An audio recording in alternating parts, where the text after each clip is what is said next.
Oke, Bismillahirrahmanirrahim. Assalamualaikum warahmatullahi wabarakatuh.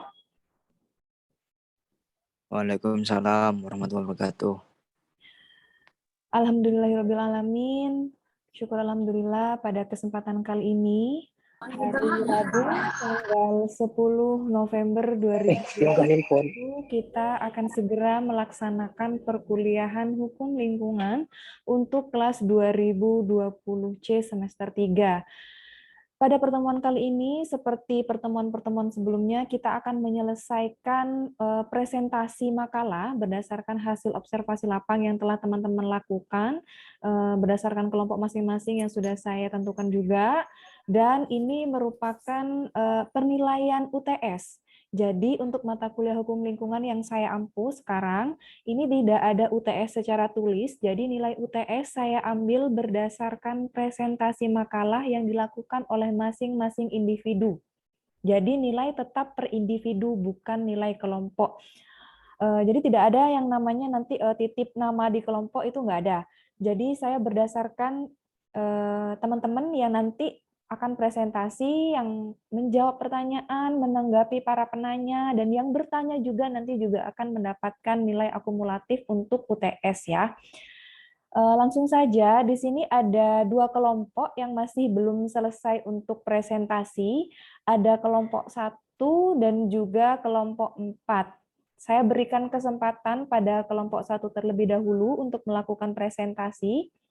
Silahkan kelompok 1, kelas C. Di sini ada Helmi Wisam, Rangga Surya Yulia Rahman, Qurratul Aini, Sefrin Nur Sabila, Shanti Hasan Citra, dan juga Arintika Noriah. Dipersilahkan untuk kelompok 1.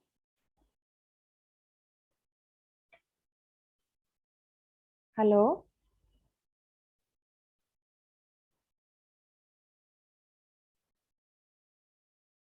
Bagaimana kelompok 1? Shanti Hasan Citra, Bu. host-nya, Bu. Ya, tunggu, Bu. Masih di share screen. Oke, untuk moderatornya ini siapa?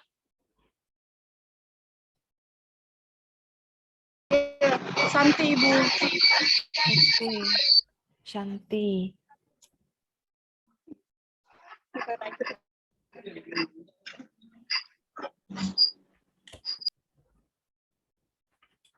Silahkan Mbak Shanti.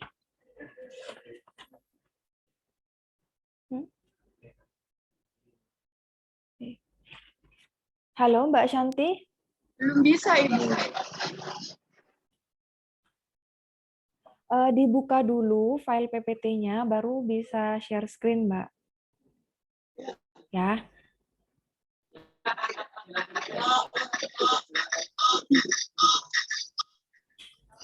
Untuk yang ada di satu ruangan, Mbak Shanti ya, barusan Mbak Sevin juga. Jadikan host dulu, Ibu. Atas nama siapa yang mau dijadikan host ini, Mbak? Nama. Halo, nama. Atas nama Santi, Ibu. Oke. Shanti Hasan Citra, oke. Sudah Mbak, bisa di share screen sekarang? Sudah dijadikan co-host? Untuk yang satu ruangan, bisa pakai headset dulu, biar suaranya itu nggak feedback. Sudah tampil? Bisa dilihat ya? Ya, sudah tampil slide-nya, bisa dimulai ya Mbak Shanti? Ya, baik. Assalamualaikum warahmatullahi wabarakatuh. Waalaikumsalam warahmatullahi wabarakatuh. Kami dari kelompok 1 akan mempresentasikan hasil kerja kelompok kami di sini tentang tambang fosfat yang berada di Desa Tanah Merah, Kecamatan Sergi, Kabupaten Sumeneb.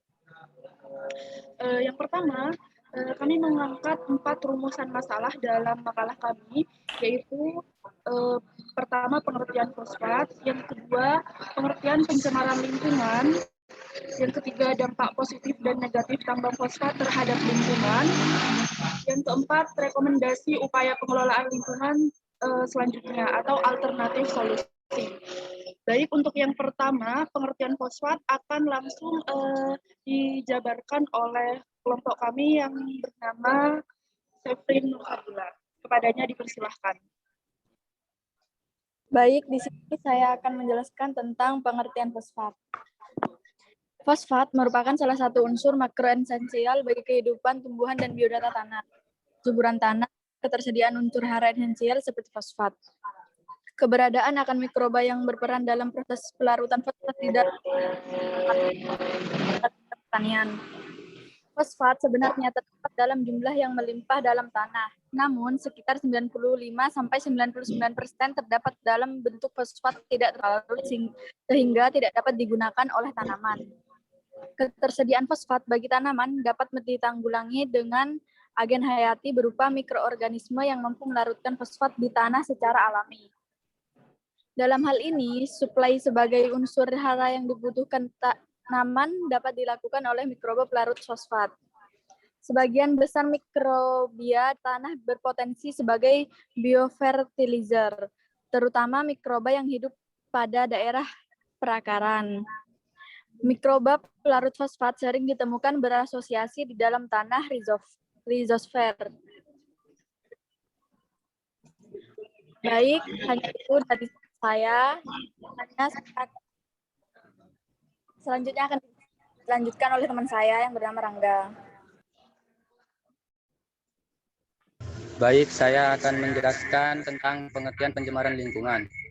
Pencemaran lingkungan adalah suatu keadaan yang terjadi karena perubahan kondisi tata lingkungan, tanah, udara, dan air yang tidak menguntungkan, merusak dan merugikan kehidupan manusia, hewan, dan tumbuhan yang disebabkan oleh kehadiran benda-benda asing seperti sampah, limbah industri, minyak, logam berbahaya sebagai akibat perbuatan manusia sehingga mengakibatkan lingkungan tersebut tidak berfungsi seperti semula.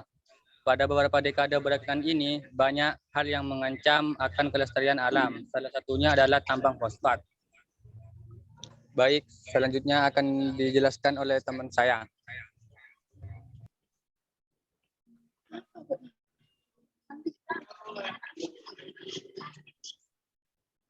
Ya, langsung saja. Untuk kerumusan masalah ini juga kita mengangkat dampak positif dan juga dampak negatif tambang fosfat terhadap lingkungan. Yang pertama adalah dampak negatif terlebih dahulu akan dijelaskan oleh Arifika Nuria. Dampak negatif yang pertama yaitu merusak struktur tanah. Proses penambangan bawah tanah akan membuat struktur dalam tanah menjadi rapuh, sehingga tanah mudah runtuh dan berbahaya bagi penambang dan permukiman warga. Selain itu, yang kedua yaitu meningkatkan dampak negatif yang kedua yaitu meningkatkan ancaman ambruknya persawahan. Dari hasil observasi lapangan ditemukan banyak aktivitas penambangan yang berpotensi meningkatkan ancaman ambruknya persawahan. Dilihat dari teknik penambangan, di mana penambang menggali tanah tidak secara berjenjang atau terap-terap, namun asal menggali saja dan nampak bukan penggalian yang tidak teratur dan membentuk gua horizontal dan melebar sampai keadaan tanah sehingga juga dapat mengancam keselamatan para pekerja. Yang ketiga, berubahnya struktur muka bumi. Seperti yang kita ketahui, pertambangan berarti menggali untuk menentukan sumber daya alam yang berada di dalam bumi.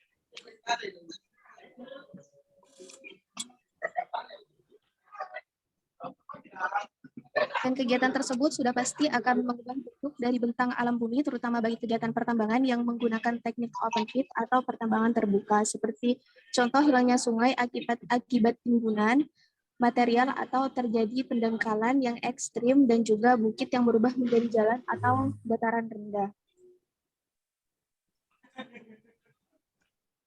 Ya, selanjutnya yakni dampak positif penambangan fosfat terhadap lingkungan. Tapi sebelumnya mohon maaf karena di slide kami di PPT itu tidak ada, namun di makalah kami ini ada. Jadi saya akan membacakan langsung membeberkan dampak positifnya. Yang pertama sebagai pupuk fosfat. Penggunaan paling umum dari fosfat adalah sebagai pupuk. Umumnya, pupuk yang dipakai untuk tanaman adalah SPK6 pada P2O5 sebesar 36% dan pupuk TSP, meskipun jenis TSP sudah absen dari pasar Indonesia. Yang kedua, dampak positifnya terhadap pengolahan air. Senyawa fosfat juga banyak digunakan dalam pengolahan air, terutama untuk air dengan kualitas air minum, dan fosfat digunakan untuk mencegah warna merah dari oksida besi dan warna hitam dari unsur mangan pada air. Fosfat juga berfungsi untuk menahan pembentukan endapan mineral dan korosi pada sistem distribusi air. Selanjutnya, yakni alternatif solusi. Akan langsung dibabarkan oleh Kuratul Aji.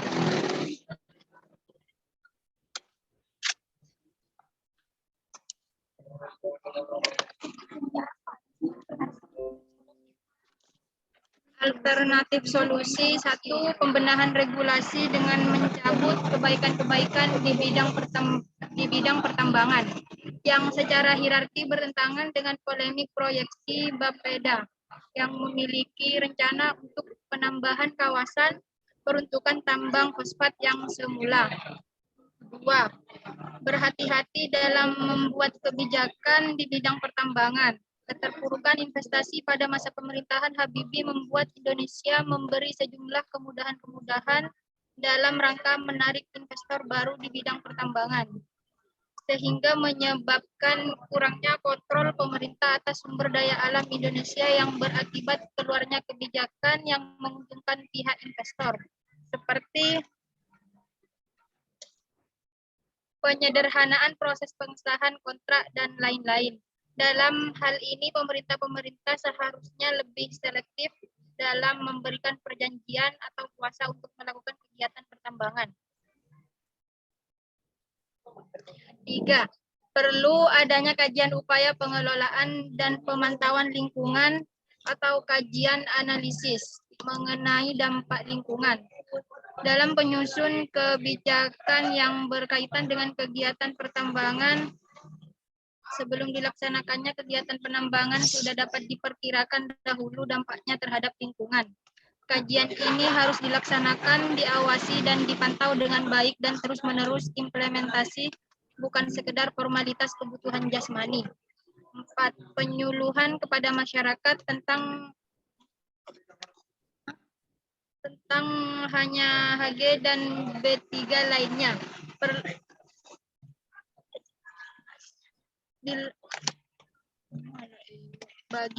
Bagi tenaga kesehatan perlu ada pelatihan surveillance risiko kesehatan masyarakat akibat pencemaran B3 di wilayah penambangan.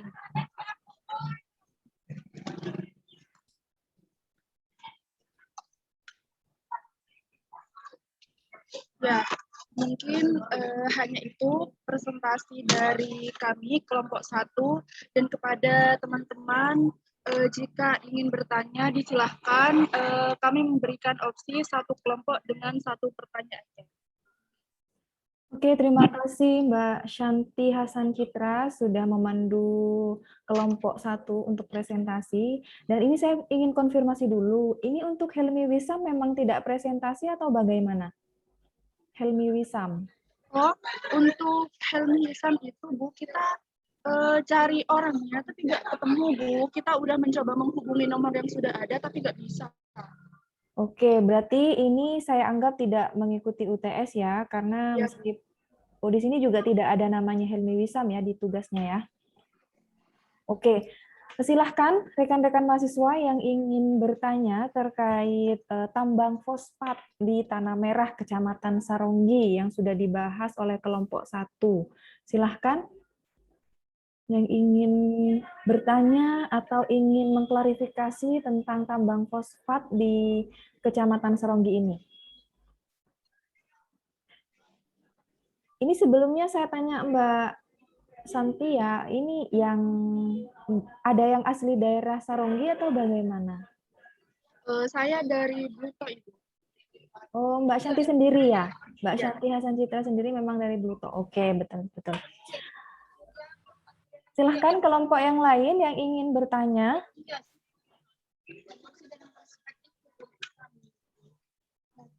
Oke, kalau misalnya masih belum ada yang ingin bertanya, saya tanya sendiri dulu ya, Mbak Santi, kepada kelompok 1. Ya, Ibu. Oke, untuk tambang fosfat di Tanah Merah, Kecamatan Saronggi ini dikelola oleh siapa, Mbak? Apakah perorangan atau memang ada pihak luar ataupun pihak investor yang memang mengelola tambang fosfat ini? Jadi sebelumnya mohon maaf Bu, karena keterbatasan kita dalam mencari informasi. Ya. Ya, karena pada saat itu kita hanya menjumpai satu pekerja saja. Sebelum itu kan tempatnya berbentuk galian ya Ibu. Ya. Ya, jadi kita hanya menjumpai satu pekerja dan di situ kita tidak sempat menanya kepemilikannya. Namun berdasarkan kabar yang beredar itu dikelola oleh orang pribadi, Bu. Dan katanya itu orang yang pemiliknya itu orang luar kota. Jadi bisa dikatakan bahwa ini adalah usaha yang memang tidak dikelola oleh pemilik tanah tersebut. Jadi ini tanahnya kan merupakan tanah milik masyarakat di desa Tanah Merah kan ya Mbak. Ya, jadi ya. yang mengelola itu adalah orang dari luar seperti itu. Iya, orang dari luar. Dan menurut informasinya itu kan galiannya ada di antara tanah-tanah masyarakat. Jadi itu ya, lanjut Mbak. Setiap orang yang tanahnya digali, maksudnya Bu, itu mendapatkan fee katanya. Maksudnya ketika nanti ada resiko misalkan ada tanah ambruk, jadi pemilik lahan itu tidak bisa komplain karena sebenarnya di awal itu sudah ada perjanjian, sudah dikasih uang untuk resiko kedepannya. Oh, jadi memang di awal sudah ada kontrak ya? Kalau misalnya Ya, itu karena ada kompensasi. Ya, ada kompensasi. Bisa dibilang ini adalah hak guna usaha begitu ya Mbak? Ya, kurang lebih begitu, Bu. Tapi Mbak Santi dan kelompok, apakah ini mendapatkan selain informasi dari pekerjanya, ini apakah mendapatkan informasi juga dari pemerintah desa di situ? Karena ini juga terkait izin, ya, tidak boleh sembarangan orang juga, apalagi untuk di daerah pedesaan, untuk melakukan penambangan. Nah, apakah ini hanya sebatas antara pemilik tanah ataupun pemilik lahan dengan saya bilang investor ya, antara investor dengan pemilik tanah, atau ada juga hubungannya investor dengan pemerintah desa di situ? Ya, begini Bu. Sebelumnya kita ketika ingin datang ke tempat tersebut, sebenarnya kita kan sudah minta izin kepada bukan kepala desa, kepala dusun yang bersangkutan. Ya. Dan di situ kita hanya oke, gak apa-apa ke sana, dan kita mencoba langsung ke tempatnya, lalu kita mewawancarai pekerja itu dan juga warga yang rumahnya dekat pertambangan itu, Bu.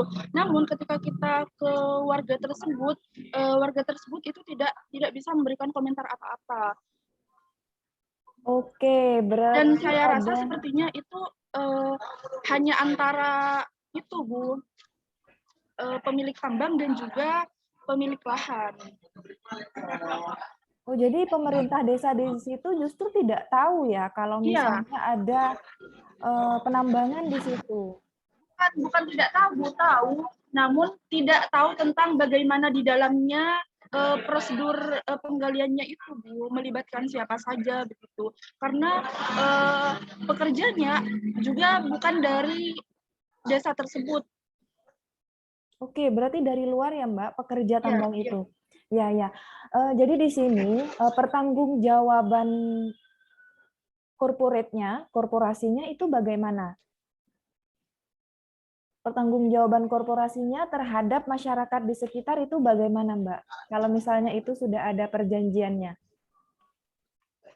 Nah, tadi kan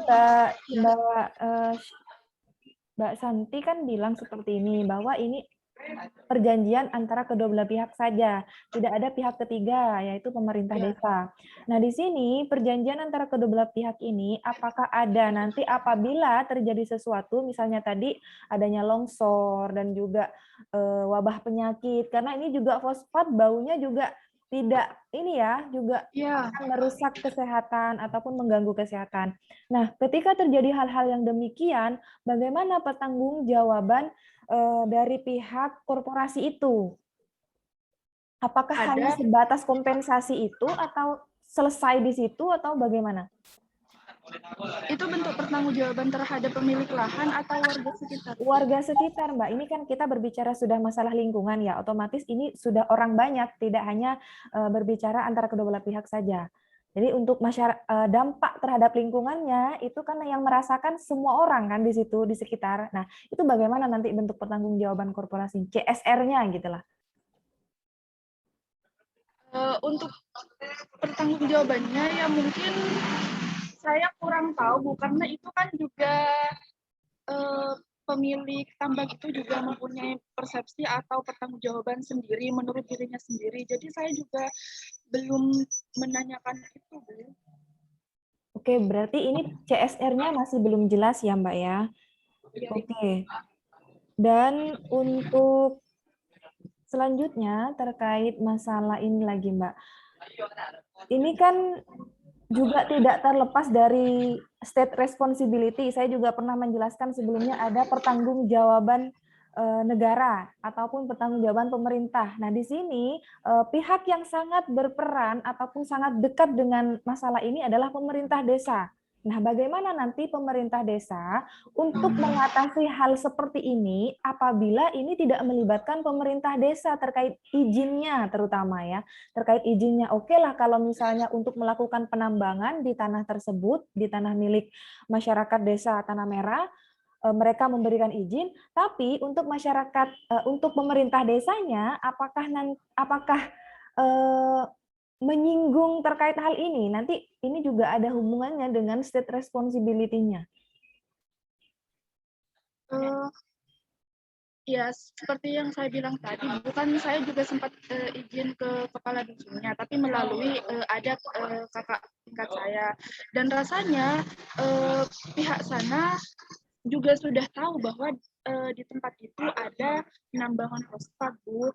Namun, ya kami hanya meminta izin melalui telepon dan belum sempat untuk langsung ke kepala dusun tersebut bagaimana terkait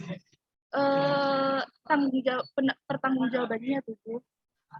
Oke, Mbak Shanti. Jadi kalau dari keterangan yang Mbak Santi berikan barusan, ini hanya sebatas mengetahui saja. Untuk pertanggungjawaban, ada kemungkinan pemerintah desa ini bisa jadi lepas tangan kalau misalnya terjadi hal-hal yang tidak diinginkan, apalagi terhadap lingkungan. Nah, ini catatan untuk Mbak Santi juga dan juga kelompok. Untuk tambang fosfat ini mungkin ini bisa dilanjutkan ke penelitian selanjutnya karena ini bagus juga materinya terkait fosfat, apalagi ini di desa yang memang saya tahu sendiri ini desa yang kurang subur ya, kurang subur. Di desa itu untuk airnya juga tidak terlalu banyak sumber airnya, dan meskipun ini merupakan desa yang agak ke dalam, tapi ini masyarakatnya juga cukup banyak di desa ini. Ya, Bu, itu di dusun Sampentong tuh, Bu. Oke, di dusun Sampentong ini sedikit banyak juga saya pernah mengetahui bahwa memang di desa ini banyak dilakukan penambangan fosfat. Nah, untuk state responsibility-nya ada baiknya nanti Mbak Santi dan juga kelompok kalau misalnya ingin melanjutkan penelitian ini dikasih catatan bahwa pemerintah desa di sini juga tidak boleh untuk lepas tangan ataupun lepas tanggung jawab kalau misalnya terjadi kerusakan lingkungan terutama, dan juga pencemaran lingkungan dan lain sebagainya, sehingga ini menimbulkan penyakit-penyakit ataupun wabah baru di desa itu. Nah, itu. Nah, selain itu juga ini terkait izinnya bisa diklarifikasi. Jadi ini saya mau harapan saya ini setiap penelitian yang diteliti oleh rekan-rekan mahasiswa per kelompok ini ada kajian secara hukumnya, ada analisis secara hukumnya, seperti yang tadi harus ada misalnya dari ranah izinnya yang diberikan oleh pemerintah desa ataupun izin resmi dari pemerintah Kabupaten Sumeneb. Nah, selanjutnya juga bentuk pertanggungjawaban. Misalnya pertanggungjawaban tadi seperti pertanggungjawaban secara administratifnya apa? Pertanggungjawaban keperdataan kalau memang ini jelas adalah perjanjian antara kedua belah pihak. Selain itu ada pertanggungjawaban pidananya kalau misalnya ini sudah masuk ke dalam kerusakan lingkungan yang disebabkan oleh korporasi. Selain itu ada juga CSR-nya, corporate state responsibility. Nah, selain itu, CSR ini juga diperlukan dan juga memang tidak boleh ditinggalkan ya, kalau menurut saya itu tidak boleh ditinggalkan oleh masing-masing korporasi yang memang membuka usaha. Apalagi usaha itu sudah seperti pertambangan. Nah, kalau misalnya usaha itu misalnya seperti membangun pabrik ataupun mengelola pabrik, melakukan pembangunan yang berbentuk jalan raya, tol, ataupun bangunan-bangunan seperti hotel, itu juga perlu CSR. Apalagi ini yang memang berhubungan langsung dengan sumber daya alam yang ada di situ, tanah. Ya, karena ini seperti yang dijelaskan tadi di kelompok 1, bahwa di dampak negatifnya ini kan juga cukup krusial ya, saya lihat kalau dari makalahnya itu dampak negatif yang diperoleh, dan juga ini berkaitan dengan pembangunan berkelanjutan yang berbasis lingkungan hidup. Jadi tidak serta-merta ini dilakukan sebuah pembangunan tapi tidak mengindahkan asas-asas lingkungan hidup seperti yang ada di pasal 2 Undang-Undang Nomor 32 Tahun 2009. Jadi asas-asas lingkungan hidup itu seperti asas ekoregion, asas keseimbangan dan lain sebagainya.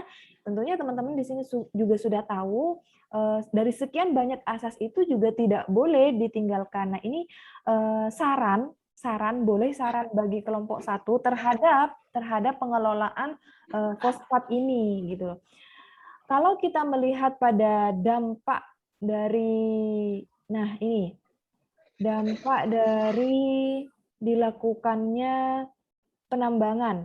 Ini ada merusak lingkungan, ada meningkatkan ancaman ambruknya persawahan, hilangnya vegetasi penutup tanah, dan juga berubahnya struktur muka bumi. Ini justru akan sangat berdampak terhadap kerusakan lingkungan itu. Nah, adanya pengelolaan fosfat di Desa Tanah Merah, Kecamatan Saronggi yang padat penduduk, dan memang kondisi tanahnya yang tidak subur, apalagi adanya kegiatan tambang seperti ini malah semakin menghilangkan ataupun merusak struktur muka bumi yang ada di daerah itu.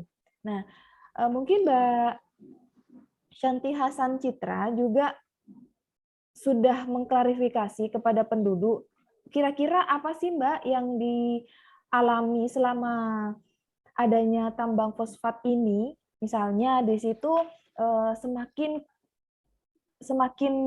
tidak keluar sumber airnya ataupun struktur tanahnya juga semakin rusak, atau bagaimana Mbak Santi? Ya, jadi untuk penambangan fosfat tersebut sebenarnya masih belum ada dampak yang begitu terasa ya. Iya, terasa. Namun di sebelah tambang itu, Bu, ada yang namanya penggalian tanah, dan penggalian tanah itu sampai menyebabkan tanah warga itu sudah ambruk. Nah, jadi setidaknya dengan melihat ambruknya tanah tersebut akibat penggalian, setidaknya warga juga berpikir, Bu, bagaimana nanti apabila penggalian fosfat itu tetap dilanjutkan. Karena betul. itu untuk lubangnya sendiri ke bawah, Bu, itu sampai berapa meter ya? 3 sampai 5 meteran, Bu. Jadi kami nggak bisa observasi sampai ke dalam bawah sana. Iya, betul sekali. Jadi ini Mbak Santi boleh sekali ini dijadikan masukan dalam penelitiannya. Kalau misalnya terjadi hal yang seperti itu, apalagi itu sudah terjadi ya. Nah, ini bisa dijadikan saran bagi masyarakat di Desa Tanah Merah dan juga pemerintah di Desa Tanah Merah. Apa nanti upaya yang dilakukan apabila terjadi kerusakan seperti itu? Nah, ini kan juga untuk jangka panjangnya, sustainable development, pembangunan jangka panjangnya yang berbasis lingkungan hidup. Nah, ini yang saya maksud. Jadi, analisis hukum seperti ini juga sangat diperlukan kalau misalnya rekan-rekan mahasiswa ingin melakukan penelitian di bidang lingkungan hidup. Nah, apalagi ini kan juga sekarang musimnya ya, musim hujan. Apalagi kalau tetap tambang fosfat ini dilakukan, maka ini juga akan berpotensi terhadap yang tadi Mbak Santi bilang, ambruknya tanah di situ gitu loh. Misalnya, kalau misalnya terjadi hal seperti apa sih upaya yang dapat dilakukan? Kalau yang pertama misalnya, ini kan juga melibatkan CSR ya, CSR-nya juga belum jelas, lalu state responsibility-nya juga tidak jelas, lalu izinnya juga kita tidak tahu bagaimana izinnya terhadap pemerintah. Jadi pemerintah mau mengambil tindakan ini juga tidak bisa floor karena ini tertutup, karena ini hanya sebatas perjanjian kedua belah pihak. Nah, hal-hal apa saja yang nanti kemudian dapat dilakukan, apalagi kita di sini kan ingin membuka atau memberikan edukasi kepada masyarakat bahwa ini tidak hanya sebatas kompensasi secara pemberian ganti rugi saja. Jadi dijelaskan juga bahwa ini juga berdampak terhadap kehidupan jangka panjang. Nah, jadi masyarakat untuk kedepannya tidak salah mengambil langkah, jadi dipertimbangkan gitu loh. Apalagi ini saya tahu di sini juga katanya Mbak Santi berdasarkan wawancara di situ, ini yang bekerja pun tidak dari masyarakat situ. Jadi untuk menekan tingkat pengangguran di situ dan juga untuk membuka lapangan pekerjaan di situ, ini juga tidak tepat sasaran. Kan seperti itu ya Mbak. Harusnya kalau memang ini dijadikan sebagai lapangan pekerjaan, ini juga harusnya menyerap tenaga kerja di desa itu, bukan dari luar, kan harusnya seperti itu ya Mbak. Ya, gini Bu, kan kita waktu itu hanya mendatakan satu rumah terdekat dari lokasi. Nah, pihak sana itu memberikan keterangan seperti itu, Bu, tidak tahu terhadap siapa yang bekerja, dan juga ada kabar bahwa dari desa lain. Tapi saya juga tidak tahu bagaimana, mungkin ada dari dusun sebelah atau Bu, tapi termasuk dari desa itu yang kerja, saya juga belum tahu begitu, Bu. Takutnya ya juga ada dari desa tersebut, tapi ya cukup jauh dari lokasi. Oke, terima kasih penjelasannya Mbak Santi. Sekarang pertanyaan dari kelompok yang lain pada kelompok 1. Silahkan yang ingin bertanya.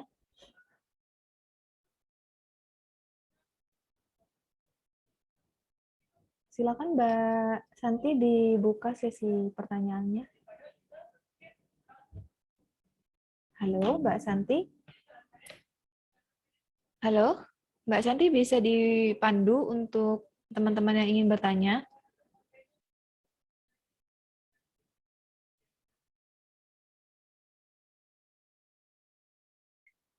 Jika ada, apa bunyi pasalnya? Dan jika tidak ada, apa alasannya sehingga tidak ada dasar hukum yang mengaturnya? Terima kasih. Baik, terima kasih Mbak Ranis. Sebelumnya, sembari merampungkan jawaban dari Mbak Rani, memberikan kami waktu untuk mencari referensi dulu ya Mbak Rani. Ini ada di makalah kami. Cuma nggak ada di PPT-nya.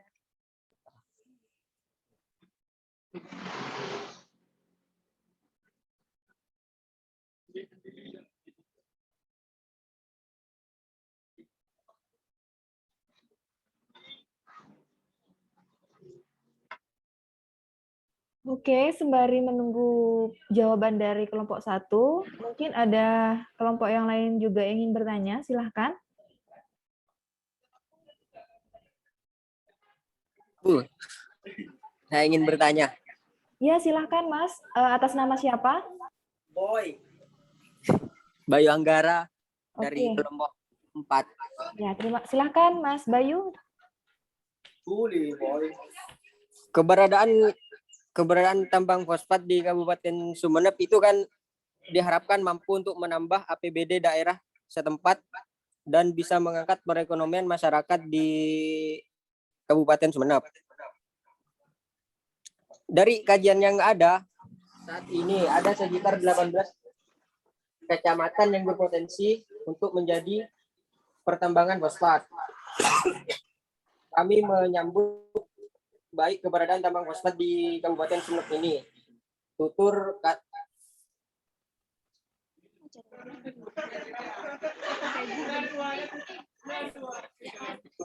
kata Wakil Ketua DPRD Yatim Ahmad Iskandar saat dikonfirmasi di Surabaya.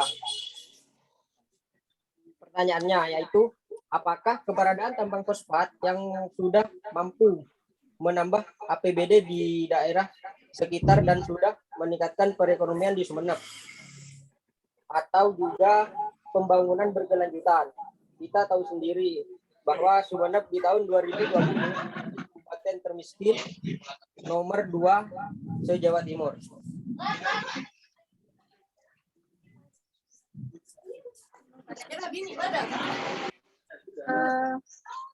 Gini ya Mas Bayu, intinya pertanyaannya apakah dengan adanya tambang fosfat itu menambah APBD Kabupaten Sumeneb begitu ya? Iya Bu. Ya ditampung dulu ya Mas Bayu. Tadi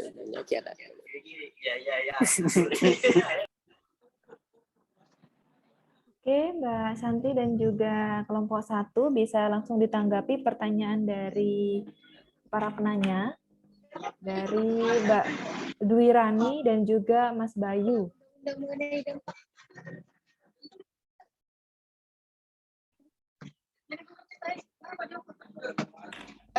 Sebelumnya izinkan saya menjawab pertanyaan dari Mas Bayu dulu terlebih dahulu. Jadi kan ini bukan ini milik perseorangan, maksudnya bukan perseroan tuh Mas. Jadi untuk ekonominya sendiri ya ini hanya berdampak pada dirinya sendiri dan juga pekerja sana, dan juga ya ada beberapa insentif yang juga diberikan kepada pemilik lahan. Jadi sepertinya untuk kabupaten sendiri itu tidak ada benefitnya. Bagaimana Mas Bayu? Apa ada yang ingin disampaikan lagi Mas Bayu? Halo Mas Bayu. Iya Bu. Tadi sudah dijawab sama kelompok 1. Bagaimana jawaban kelompok 1? Apa sudah cukup memuaskan atau ada yang ingin disampaikan lagi? Oh, bisa diulangi? Bayu nggak denger ya? Oh, maaf. Ini jaringannya hujan. Jadi begini, berhubung tambang fosfat itu hanya milik perseorangan, bukan perseroan, intinya anggaplah itu milik saya pribadi. Jadi untuk ekonominya itu hanya berlaku dapat meningkatkan perekonomian ya antara saya pribadi, pekerja, dan juga insentif yang diberikan kepada pemilik lahan. Jadi untuk Kabupaten Sumeneb sendiri itu tidak akan mendapat apa-apa sepertinya, Mas. Mungkin bagaimana Bu Evi mungkin bisa membantu? Iya, iya Mbak Santi. Ya, silakan. Terima kasih untuk jawabannya. Nah, Ya, bagaimana Mas? jadi Bisa diterima? Ya, bisa diterima, Bu. Jadi ini yang saya ingin klarifikasi dari tadi Mbak Santi. Jadi kalau saya tadi tanya, ini bagaimana terkait izinnya? Takutnya ini merupakan tambang ilegal, Mbak. Jadi meskipun ini hanya perjanjian antara kedua belah pihak, antara pemilik lahan dan juga para investor ataupun pengelola itu tadi, jadi ini harusnya yang dikatakan sebagai tambang itu tidak boleh dari lepas ataupun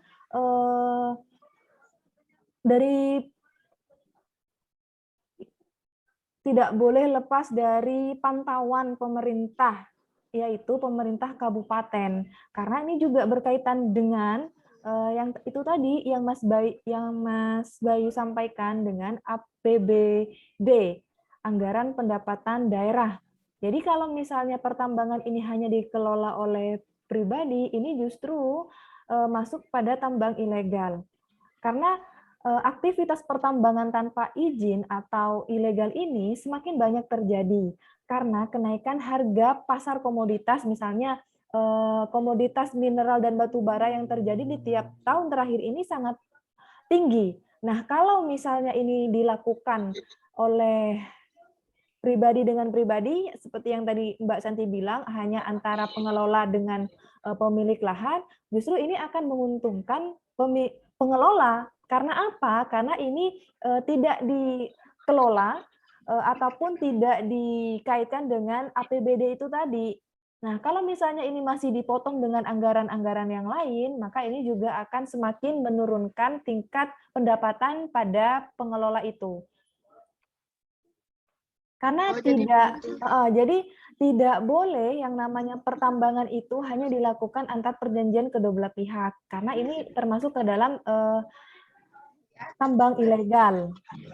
Ya, ini berarti bisa, kalau dilaporkan bisa kena pidana ya Bu? Nah, makanya ini tadi saya cek dulu apakah ini sudah diketahui oleh pemerintah desa dan ini legal atau tidak, sudah mendapat izin atau tidak, karena ini juga terkait dengan APBD-nya, juga terkait dengan izinnya, juga terkait dengan sanksinya nanti ketika terjadi kerusakan lingkungan. Nah, makanya ini Mbak Shanti bagus sekali kalau misalnya ini dijadikan penelitian lanjutan.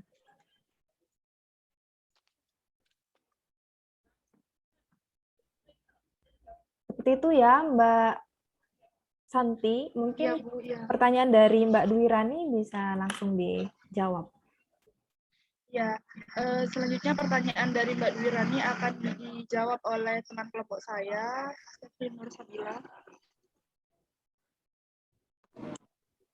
Assalamualaikum warahmatullahi wabarakatuh. Di sini saya akan menjawab pertanyaan dari Mbak Dwi Rani Saputri. Apakah ada dasar hukumnya? Dasar hukum menurut Undang-Undang 32 tahun 2009 pasal 1 ayat 2 yang upaya sistematis yang terpadu yang dilakukan untuk melestarikan fungsi lingkungan hidup dan mencegah terjadinya pencemaran dan atau kerusakan lingkungan hidup yang meliputi perencanaan, pemanfaatan, pengendalian, pemeliharaan, pengawasan, dan penegakan hukum. Sekian dari pertanyaan Mbak Dwi Rani. Apakah ada yang ditanyakan lagi? Tidak, terima kasih. Oke. Selanjutnya, silahkan dilanjutkan Mbak Santi. Mungkin ada penanya selanjutnya atau bagaimana? Kenapa ya Ibu? Bisa dilanjutkan.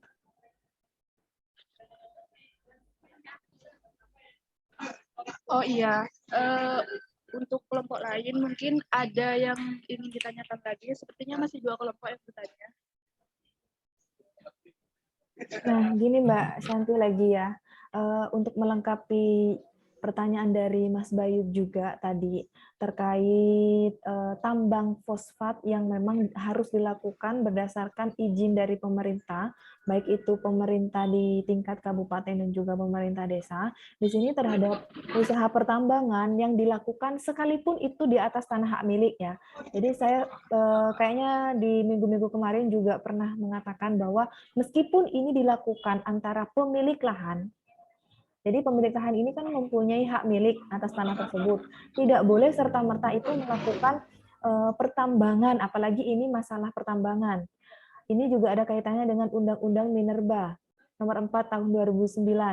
Jadi berdasarkan undang-undang tersebut, meskipun ini dilakukan di atas tanah hak milik dan itu diatur tersendiri dalam ketentuan Undang-Undang nomor 4 tahun 2009. Jadi sesuai dengan persyaratan usaha pertambangan berdasarkan ketentuan bahwa apabila terjadi kegiatan penambangan, pelakunya tidak memiliki izin, maka perbuatannya itu merupakan tindak pidana, Mbak. Nah, tindak pidana ini diatur dalam pasal 158 Undang-Undang Nomor 4 Tahun 2009 tentang pertambangan minerba. Jadi setiap orang yang melakukan usaha pertambangan tanpa IUP, IPR ataupun IUPK sebagaimana yang ada di pasal 37 itu dapat dipidana dengan pidana penjara paling lama 10 tahun dan juga denda paling banyak itu 10 miliar. Jadi untuk pertambangan fosfat ini memang sangat berpotensi untuk meningkatkan pendapatan, apalagi APBD, dan juga untuk meningkatkan taraf ekonomi masyarakat di desa itu. Tapi ada kalanya kita juga perlu mengklarifikasi agar menghindari hal-hal yang memang saya juga sempat jelaskan bahwa ini selain akan merusak lingkungan, ini juga merupakan sebuah tindak pidana yang memang sudah diatur dalam Undang-Undang Nomor 4 Tahun 2009 tentang pertambangan minerba itu. Nah, kalau dikaji melalui Undang-Undang Nomor 32 Tahun 2009 tentang UU PLH, ini sangat juga berkaitan dengan pembangunan berkelanjutan dan juga dengan asas-asas lingkungan hidup, asas-asas pengelolaan lingkungan hidup. Nah, ini juga ada kaitannya dengan pertanggungjawaban CSR-nya. Nah, kalau misalnya ini sudah diketahui bahwa ini tidak memiliki IUP, tidak memiliki IUPK, maka ini juga sudah termasuk pada tindak pidana di bidang pertambangan. Ya, Mbak Shanti, ini bisa dijadikan penelitian lanjutan kalau Mbak Shanti berminat. Iya, baik, atas masukannya, Ibu. Oke, dari kelompok lain, apakah ada yang ditanyakan lagi kepada kelompok 1? Kalau tidak ada, Mbak Shanti boleh ditutup. Jadi kalau sudah dari teman-teman kelompok lain tidak ada lagi yang ingin ditanyakan, kami akhiri saja presentasi kami dari kelompok 1. Mohon maaf apabila ada kekurangan ataupun informasi yang kurang jelas yang kami berikan. Kami mohon maaf. Sekian dari kami. Wassalamualaikum warahmatullahi wabarakatuh. Waalaikumsalam warahmatullahi wabarakatuh. Selanjutnya kita pindah ke kelompok 4 untuk presentasi hasil makalahnya. Silahkan kelompok 4. Silahkan kelompok 4 di sini ada Aneka Anjardwi Maharani, Sila Hablul Insan, Yoga, Naumandani Pratama, dan Bayu Anggara. Siap, Bu. Silahkan. Kami sudah siap, Bu. Oke, silahkan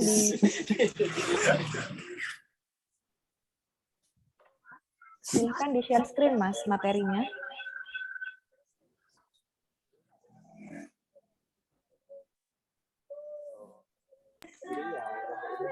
Share screen, boy. Iya, Rick.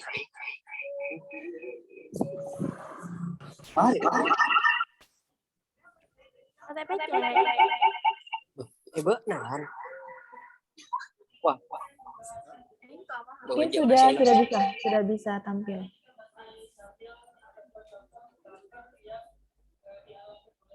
Silahkan moderatornya ini siapa?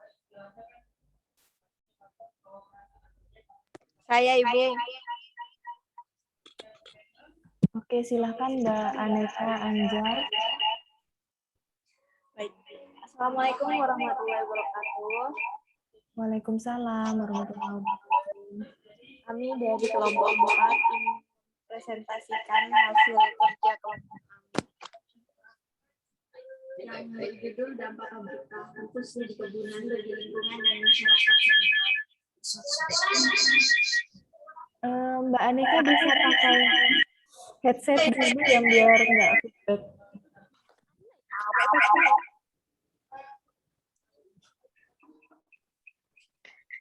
Ibu maaf soalnya ini gabung tuh Bu.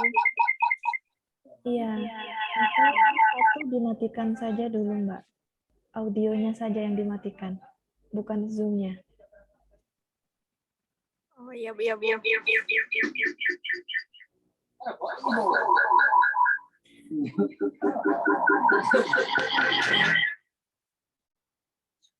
Baik, untuk yang pertama saya Masih feedback. baru mudahan kan Kenny. Audionya yang di atas di close dulu Mas. Kenapa Ibu? Sudah, halo, cek. Halo, Oke, kedengeran sudah. nggak Bu? Ya, sudah baik Mbak Aneka, bisa dilanjut. Ya. Sebelumnya saya akan memperkenalkan diri dan teman-teman saya. Saya Aneka Anjar Dwi Maharani sebagai moderator. Sila Habdul Insan ini pemateri dan sebagainya juga Bu. Nah, di sini saya akan mempresentasikan mengenai latar belakang terlebih dahulu. Latar belakang. Sebelum kita membahas limbah pabrik, kita harus mengetahui mengenai pengertian dari tahu. Tahu merupakan salah satu produk makanan yang sudah populer di masyarakat Indonesia. Sejak dulu, masyarakat Indonesia terbiasa mengkonsumsi tahu sebagai lauk pendamping nasi atau sebagai makanan ringan. Limbah. Limbah adalah buangan yang dihasilkan dari suatu proses produksi baik industri maupun domestik rumah tangga. Limbah tahu terdiri dari 2 jenis, yakni limbah padat dan juga limbah cair. Limbah cair merupakan hasil sisa air tahu yang tidak menggumpal serta cairannya keruh kekuningan yang akan menghasilkan bau tidak sedap. Untuk limbah padatnya sendiri, hasil dari kotoran, hasil pembersih kedelai, batu, tanah, kulit kedelai, dan benda yang menempel pada kedelai. Dan terdapat juga pencemaran udara, polusi hasil dari memasak tahu mengakibatkan asap yang banyak dan hitam. Untuk rumusan masalah akan dibacakan oleh pemateri selanjutnya, yakni Nauman Dhani Pratama. Untuknya dipersilahkan.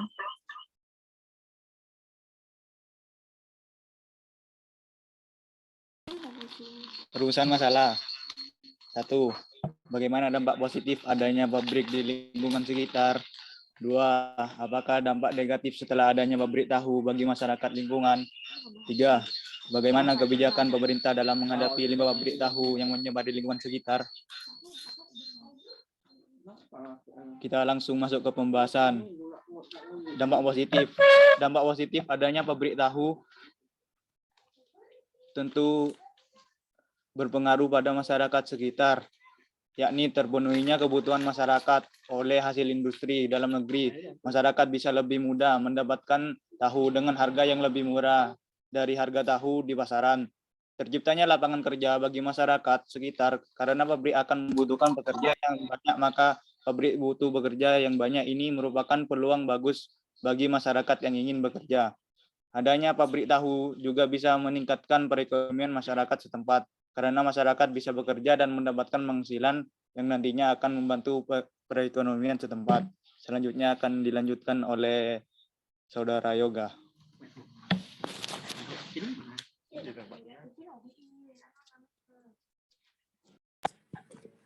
Dampak negatif dari adanya pabrik tahu yaitu limbah pabrik yang dibuang sembarangan atau dibuang ke sungai tanpa dikelola terlebih dahulu dapat mengakibatkan pencemaran lingkungan di masyarakat sekitar, terutama pencemaran pada air sehingga air sungai memiliki bau yang tidak enak.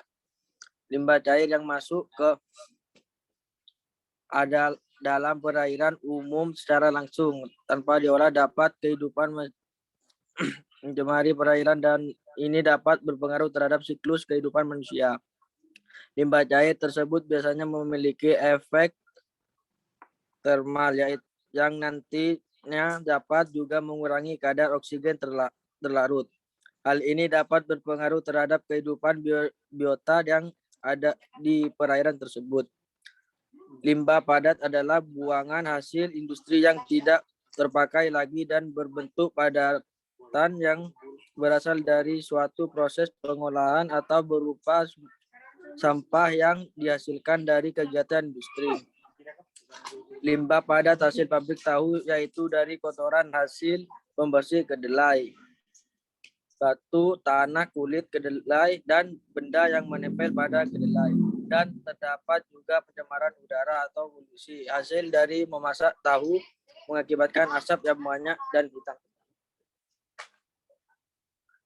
Selanjutnya, Saudara Sila, dipersilakan.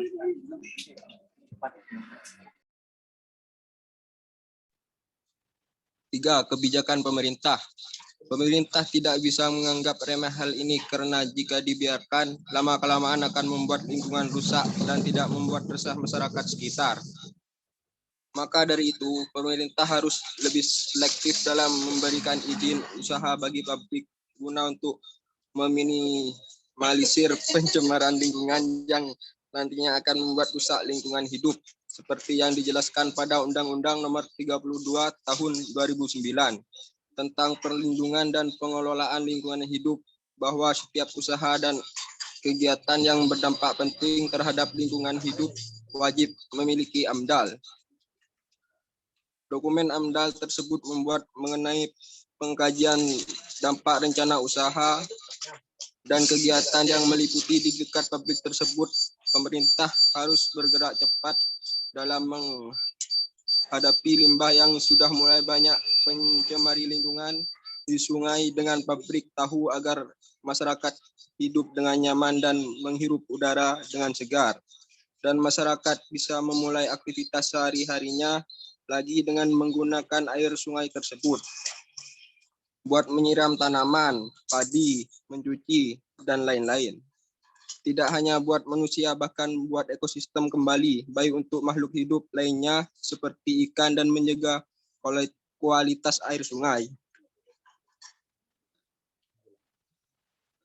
Baik, selanjutnya akan saya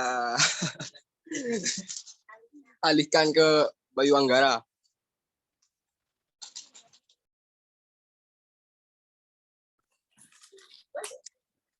Saran dan solusi, yaitu pabrik tahu harus lebih memperhatikan pengelolaan limbah yang disebabkan oleh proses pembuatan tahu, supaya limbah tersebut tidak meresahkan masyarakat setempat, karena dengan adanya limbah tersebut berdampak buruk bagi kehidupan masyarakat sekitar. Selain itu, pemerintah harus bijak dalam menangani kasus ini. Pemerintah tidak bisa menganggap remeh limbah yang telah mencemari lingkungan masyarakat sekitar.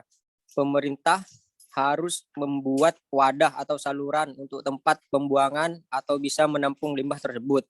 Jadi, ada wadah atau saluran tersebut, hal ini dapat berdampak positif bagi lingkungan dan masyarakat di sekitar.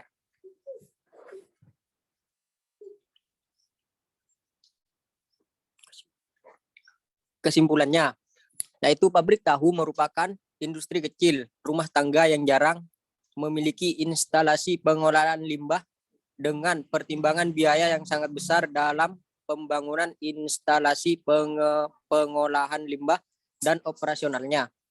Pabrik tahu dapat berdampak positif dan negatif bagi masyarakat di sekitar. Dampak positifnya, masyarakat lebih mudah untuk membeli tahu dan dapat meningkatkan perekonomian masyarakat setempat.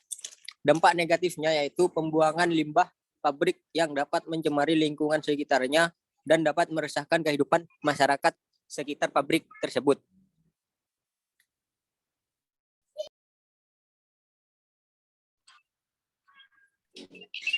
Baik, mungkin itu saja yang dapat kami sampaikan. Mungkin ada yang ingin mau ditanyakan dari kelompok lain. Saya mau bertanya. Silakan, Mas. Siapa? Atas nama siapa ini, Mas? Saya Raffi Defrika Setiabdi. Mau bertanya. Silakan, Mas Raffi.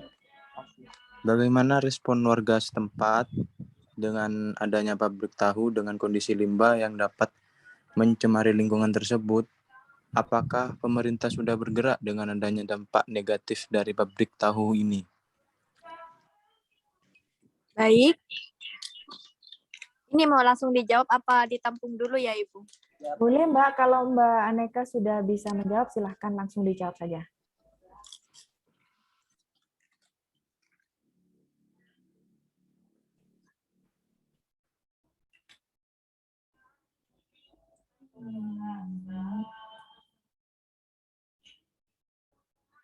Jadi pertanyaan dari Mas Raffi Defrika ini, bagaimana sih respon warga ataupun masyarakat di daerah Kebunan setelah adanya pabrik tahu ini? Kan kita sudah tahu bahwa pabrik tahu ini sangat mencemari lingkungan, bagaimana tanggapannya? Lalu yang kedua, ini mungkin bagaimana upaya-upaya yang dapat dilakukan untuk menanggulangi pencemaran lingkungan yang diakibatkan oleh limbah tahu ini? Silahkan. Assalamualaikum warahmatullahi wabarakatuh. Assalamualaikum warahmatullahi wabarakatuh. Saya Nauman Dhani Pratama akan menjawab pertanyaan dari saudara Raffi.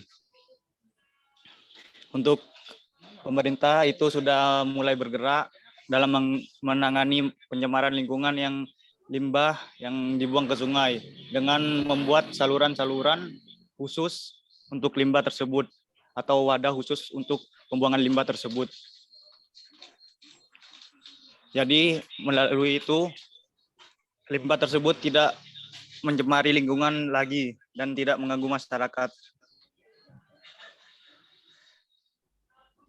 Mungkin hanya itu. Mungkin ada yang masih ditanyakan.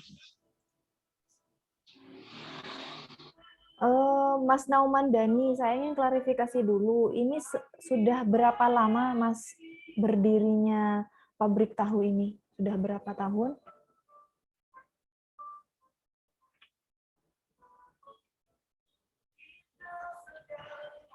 Halo, Mas Nauman Dhani?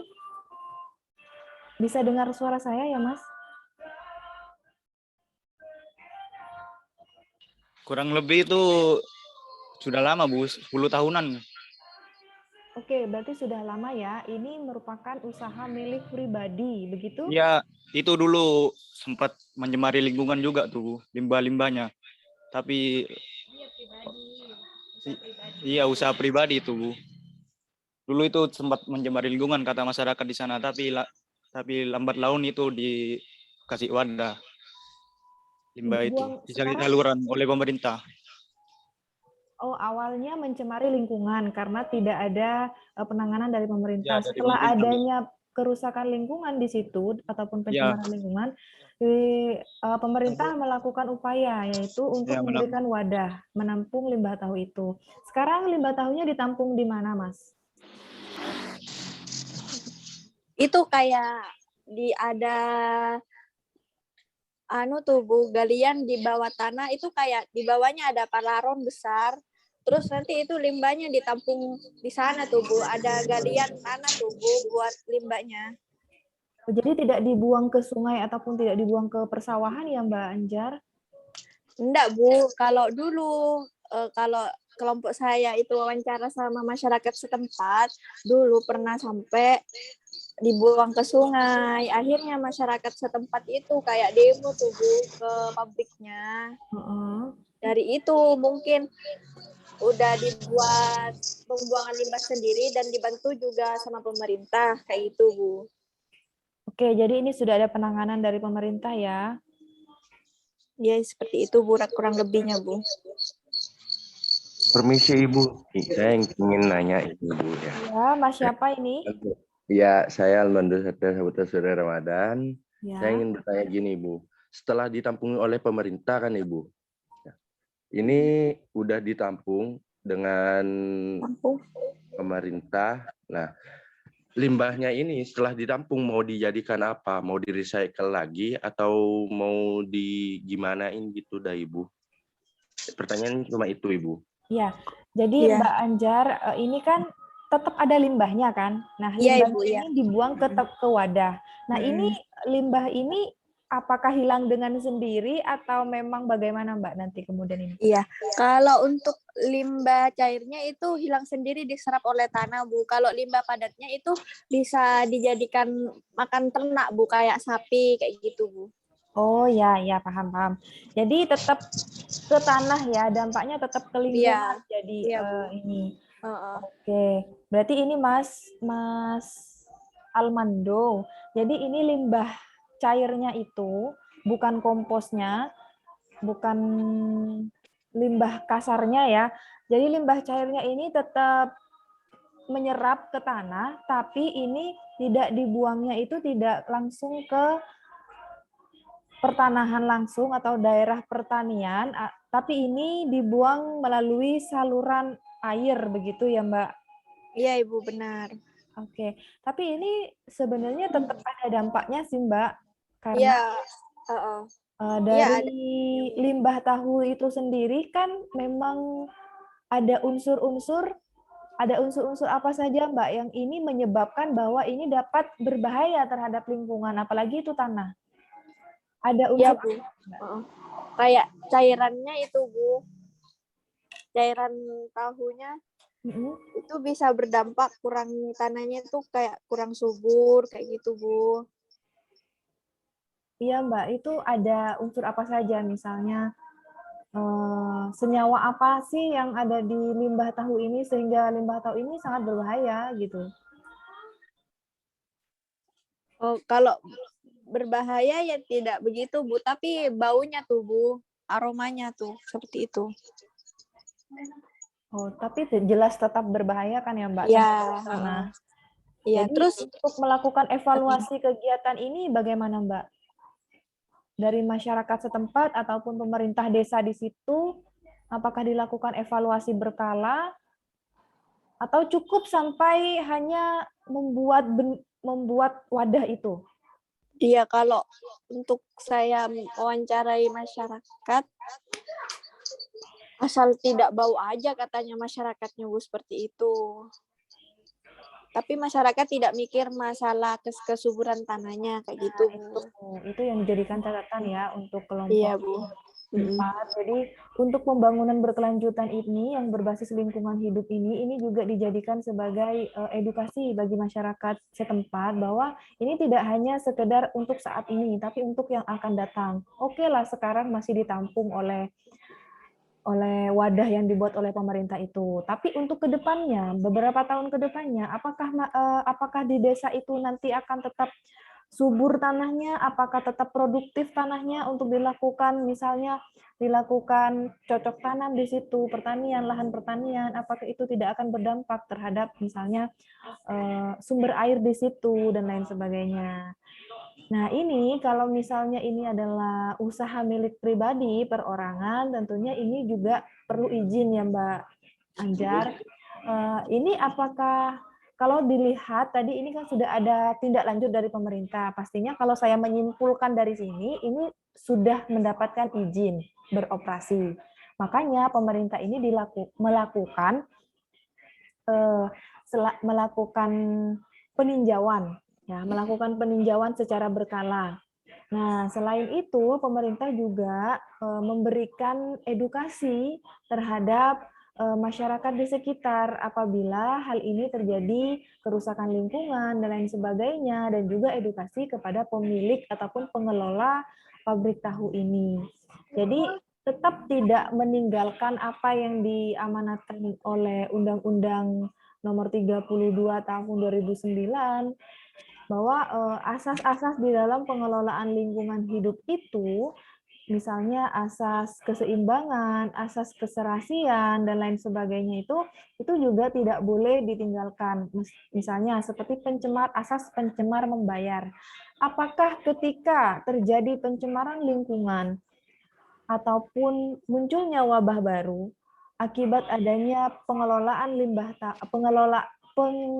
akibat adanya pabrik tahu ini, apakah nanti dilakukan pencemar membayar? Pencemar membayar ini maksudnya adalah kompensasi yang diberikan oleh korporasi ataupun pengelola ataupun pemilik usaha itu dalam menangani pencemaran yang telah disebabkan oleh adanya kegiatan usaha itu. Dan juga adanya tata kelola pemerintahan yang baik, asas kemanfaatan, asas keterpaduan, asas ekoregion juga ada di situ. Nah, jadi untuk melindungi wilayah negara kesatuan Republik Indonesia dari kerusakan lingkungan hidup ini tidak hanya merupakan tanggung jawab dari pemilik usaha itu, tapi ini juga merupakan tanggung jawab dari pemerintah. Masuk, Bu. Ya, silahkan Mas. Siapa ini? Mas. Dari Nauman Dhani Pratama, Bu. Oke, Nauman Dhani, silahkan Mas. Untuk dari pemerintah itu juga mengeluarkan menerbitkan keputusan lingkungan, Bu. Dan yang pertama itu membatalkan keputusan yang menyebabkan pencemaran lingkungan, yang berarti menghentikan sumber terjadinya pencemaran.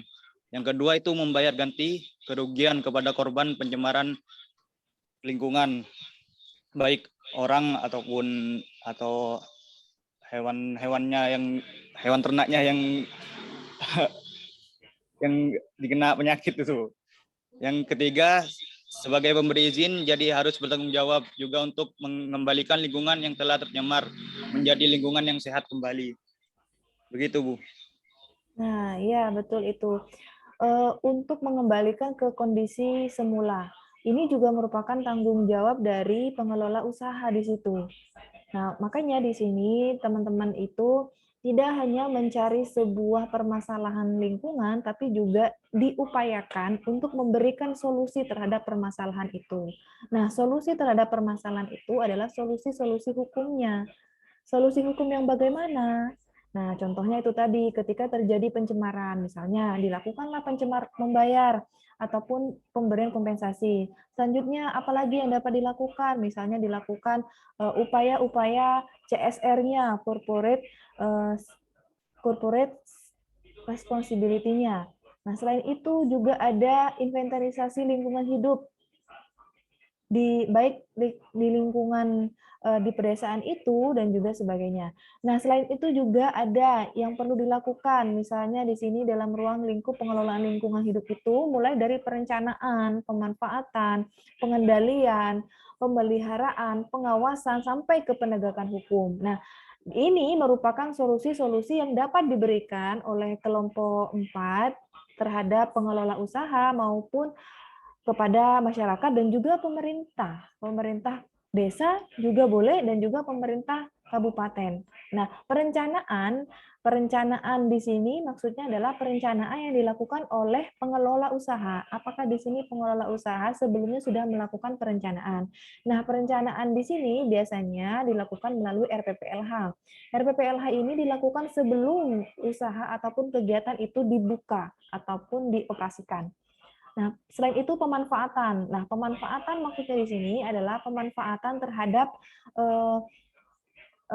unsur-unsur yang ada di situ. Misalnya, baik itu dari unsur masyarakatnya, unsur sumber daya alamnya, di situ dimanfaatkan semaksimal mungkin tanpa menghilangkan pemberdayaan terhadap lingkungan itu sendiri. Selain itu juga pengendalian. Pengendalian di sini juga merupakan tanggung jawab ataupun kewajiban dari pengelola itu. Selain itu juga pemeliharaan. Pemeliharaan dan pengawasan ini juga dilakukan oleh pemerintah sebagai wujud terhadap upaya-upaya untuk menekan kerusakan terhadap lingkungan. Selain itu juga ada penegakan hukum. Nah, penegakan hukum di sini merupakan hal yang memang boleh dilakukan apabila terjadi kerusakan lingkungan, terjadi pencemaran lingkungan, dan lain sebagainya itu. Nah, di sini perlindungan dan juga pengelolaan lingkungan hidup itu dari keenam ini tidak boleh ditinggalkan. Jadi artinya harus tetap dijadikan prinsip dalam melakukan pengelolaan dan juga perlindungan terhadap lingkungan hidup. Usaha apapun, pembangunan apapun, ini tidak boleh menghilangkan ataupun menanggalkan keenam konsep ini. Jadi prinsip ini ataupun konsep ini tidak boleh ditinggalkan dalam mengelola ataupun melakukan pengelolaan terhadap lingkungan. Jadi misalnya tadi mau melakukan pertambangan fosfat, lalu mau melakukan ataupun membuka usaha di bidang pabrik tahu, ini tetap tidak boleh dihilangkan mulai dari perencanaannya, pemanfaatannya, pengendaliannya, pemeliharaan, pengawasan, sampai penegakan hukum ini juga harus dimasukkan unsur-unsur ini, seperti itu. Jadi bagi kelompok 4, saya rasa ini memang ya materi untuk pabrik tahu ini memang sudah banyak dibahas oleh kelompok-kelompok yang lain. Meskipun objeknya berbeda di masing-masing tempat, objeknya berbeda, tapi ini saya menemukan keunikan di kelompok 4 ini. Keunikannya adalah ini sudah dilakukan upaya oleh pemerintah.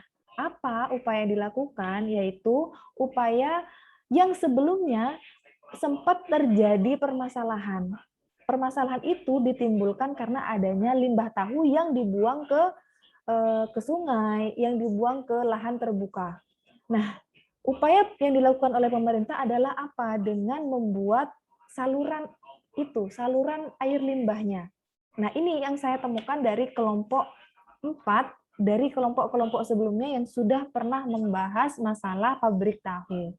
Jadi sudah ada tindak lanjut dari pemerintah. Jadi pemeliharaan dan juga pengawasan ini sudah masuk di dalamnya. Seperti itu. Jadi itu komentar dari saya.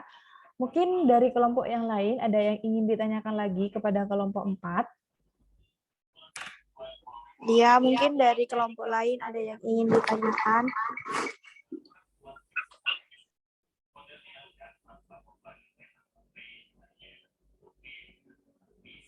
Silahkan kelompok yang lain, kelompok 2, 3, 5, 1, silahkan kalau ada yang ingin tanya.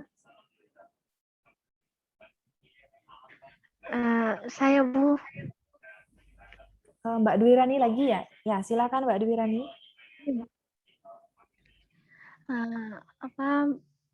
Dari penjelasan yang telah disampaikan,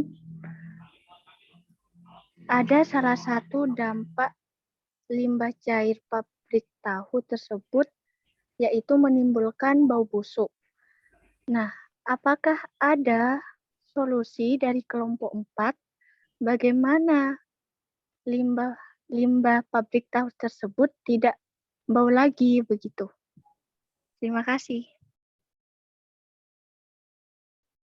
Oke, silahkan Mbak Aneka ataupun anggota kelompok 4 yang lain mungkin langsung dijawab saja. Baik, saya akan menjawabnya, Bu. Itu kalau tidak menyebabkan bau lagi pasti ada, Bu, tapi tidak terlalu menyengat karena itu melalui kayak di filter lagi tuh, Bu. Melalui proses pembuangannya. penyaringan ya. Iya, melalui proses penyaringan kayak gitu, Bu. Jadi itu di dalam saluran pembuangannya kayak ada filternya tuh, Bu, untuk menyaring limbahnya agar tidak menimbulkan bau yang terlalu menyengat. Seperti itu, Ibu. Dan itu di bawah tanah banget tuh, Bu.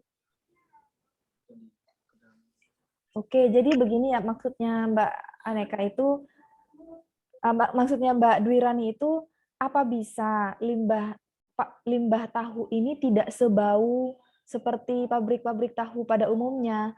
Kan kita tahu bahwa limbah tahu ini sangat bau dan menyengat. Apakah bisa ini tidak sebau itu? Nah, maksudnya apakah nanti mungkin ada senyawa yang digunakan ataupun unsur yang digunakan sehingga ini tidak menyebabkan bau yang seperti itu? Ataukah ini memang yang namanya untuk memproses ataupun membuat tahu itu memang harus melalui proses yang memang menyebabkan bau yang seperti itu, Mbak Aneka? Bisa dijelaskan, Mbak? Ya, Ibu. Kalau pembuatan pabrik tahu limbahnya untuk limbah cairnya itu emang baunya sangat menyengat, Bu. Nah, maka dari itu pemerintah kan memberikan bantuan kepada pabrik tahu, khususnya di kebunan ini, untuk membuat saluran. Salurannya itu kayak ada filternya tuh Bu, jadi baunya itu tidak terlalu menyengat seperti pabrik-pabrik lainnya. Kalau di pabrik lainnya kan pembuangannya itu tanpa difilter terlebih dahulu Bu, langsung dibuang seperti itu. Kalau yang pabrik tahu ini limbahnya itu dipisah Bu, limbah cair dan limbah padatnya. Jadi tidak gabung tuh Bu, kebanyakan kan kalau di pabrik lainnya itu digabung tuh Bu, jadinya pembuangannya dan aromanya itu sangat menyengat tuh Bu. Bahkan yang kita wawancara itu ke masyarakat itu sudah agak ada mengeluh tentang bau-bau itu Bu. Sudah bisa diatasi kalau bisa dibilang itu Bu. Oke, mungkin saya tambahkan juga bahwa di dalam proses pembuatan tahu itu ada beberapa tahapan, Mbak Dwi Rani. Mulai dari perendaman misalnya, terus proses penggilingan, terus dilanjutkan proses pemasakan, penyaringan, sampai pada pengemasan dan juga pembukusan dan pencetakan. Proses-proses mulai dari proses perendaman, ini tidak dilakukan serta-merta. Artinya perendaman biji ini ditujukan untuk memperlunak struktur sel kedelai itu. Jadi diperlukan selama beberapa waktu dulu. Nah, setelah selesai proses perendaman sekitar itu 3-4 jam ataupun kedelai itu dilakukan 4-5 jam untuk kedelai lokal, ini baru masuk pada proses penggilingan. Nah, proses penggilingan ini digiling ataupun dihaluskan. Nah, setelah itu baru proses pemasakan. Di proses pemasakan ini mungkin yang sehingga menyebabkan bau yang tidak enak. Proses pemasakan ini. Nggak ada. Coba ditelepon, Mas.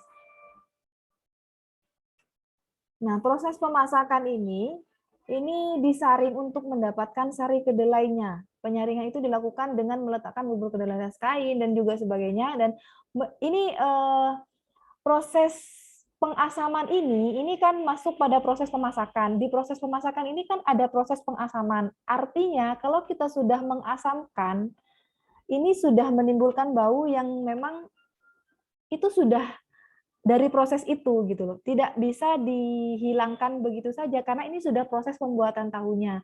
Nah, solusinya mungkin dari seperti yang dijelaskan oleh Mbak Anjar dan juga Mas Naumandani, solusinya adalah ini dibuang ke tempat yang memang jauh dari dasar permukaan tanah. Sehingga ini tidak tercium baunya. Karena mau tidak mau yang namanya proses pembuatan tahu itu sudah melalui proses mulai dari perendaman, penggilingan, lalu proses pemasakan. Proses pemasakan ini mulai juga dihubungkan dengan proses pengasaman itu tadi. Nah, proses-proses ini memang tidak ini sudah prosesnya pembuatan tahu. Kalau tidak melalui proses itu tidak akan menghasilkan tahu. Jadi itu yang menyebabkan bau limbah tahu itu sangat menyengat. Mungkin itu yang saya bisa tambahkan untuk kelompok 4. Dari Mbak Dwi Rani, ada yang disampaikan lagi? Tidak ada Bu, cukup. Terima kasih. Oke, silahkan saya kembalikan lagi ke Mbak Aneka Anjar. Kalau tidak ada yang ditanyakan lagi oleh kelompok lain, boleh ditutup, Mbak. Baik. Bu, saya mau menambahkan yang Dwi Rani Savitri yang tadi. Ya, Mas Ahmad Haryanto ya, silahkan Mas. Iya. Itu kan katanya cara menghilangkan baunya ya, Bu? Iya. Yang saya tahu, Bu, kalau cara menghilangkan baunya itu limbah tahu yang diproses itu, kalau di daerah sini ada waktu dulu, tapi sekarang sudah tidak ada, Bu. Itu air tahunya itu diproses, baunya itu kan menimbulkan gas gula. Lalu itu diambil, Bu. Dijadikan gas gitu, Bu. diproses gitu Bu. Gas. Kayak dibuatkan lubang kayak sumur-sumuran tuh Bu, lalu itu diproses kayak diinapkan terus itu diambil gasnya gitu Bu. Gasnya itu untuk apa nanti Mas? Ya kayak gas-gas yang isi-isi itu Bu, kayak gas-gas tabung tuh Bu. Itu kan baunya kan bisa dijadikan gas gitu Bu. Kadang di sini ada juga kotoran hewan tuh Bu dijadikan gas gitu Bu. Banyak yang diproses gitu Bu. Kayak limbah tahu juga bisa diproses itu Bu. Oke, ini Jadi mungkin ada proses penyulingan terlebih dahulu ya. Proses ini. jadi itu baunya itu bisa diproses menjadi gas gitu Bu lah. Jadi kan baunya itu tidak nampak keluar gitu Bu. Tidak bisa dicium oleh masyarakat gitu Bu. Mungkin ini butuh proses berbeda ya Mas. Jadi tidak menyatu dengan pabrik tahunya harusnya. Lah, enggak, ini kan katanya Mbak Dwi Rani Safitri kan tadinya kan cara menanggulanginya gitu, bukan cara Oke. Agar itu tidak terbuang sia-sia dan ini dapat dipakai untuk kebutuhan yang lain, begitu ya Mas? Kalau memang ini betul dapat digunakan sebagai gas ataupun bahan bakar, ya mungkin ini bisa dijadikan saran untuk kelompok 4 terhadap pabrik tahu tersebut, ataupun juga kelompok lain yang sempat membahas tentang pabrik tahu, ini juga bisa dijadikan salah satu upaya yang dapat dilakukan oleh pengelola pabrik tahu, ataupun yang ingin melakukan penyulingan, ataupun membuka usaha di bidang gas dari bahan limbah tahu ini loh. Karena ini saya juga baru mendengar bahwa ada yang bisa dijadikan sebagai gas dari limbah tahu yang cair. Ini saya juga baru dengar. Kalau memang seperti itu, Mas, gas tabung bisa bergeser ya. Jadi tidak kita hanya tergantung pada tabung gas itu. Kalau memang ini bisa dijadikan gas bahan bakar. Iya Bu, soalnya di sini waktu dulu di dekatnya rumah itu ada yang memproses seperti itu Bu. Terus juga ada yang memproses kayak gas kayak dari kotoran-kotoran sapi gitu Bu. Kan kalau kotoran sapi itu bisa diproses Bu dengan cara mengolahnya juga gitu Bu. Nanti itu semua ada prosesnya Bu. Ya, itu dikemas bagaimana Mas? Dalam bentuk tabung juga atau bagaimana? Saya kurang tahu, pokoknya itu ada salurannya nanti, itu dijadikan gas gitu Bu. Sulit ini ya Mas, nanti saya cari referensinya juga kalau memang benar ada. Ya, seperti itu kelompok 4, silahkan kalau misalnya tidak ada yang disampaikan lagi, boleh ditutup.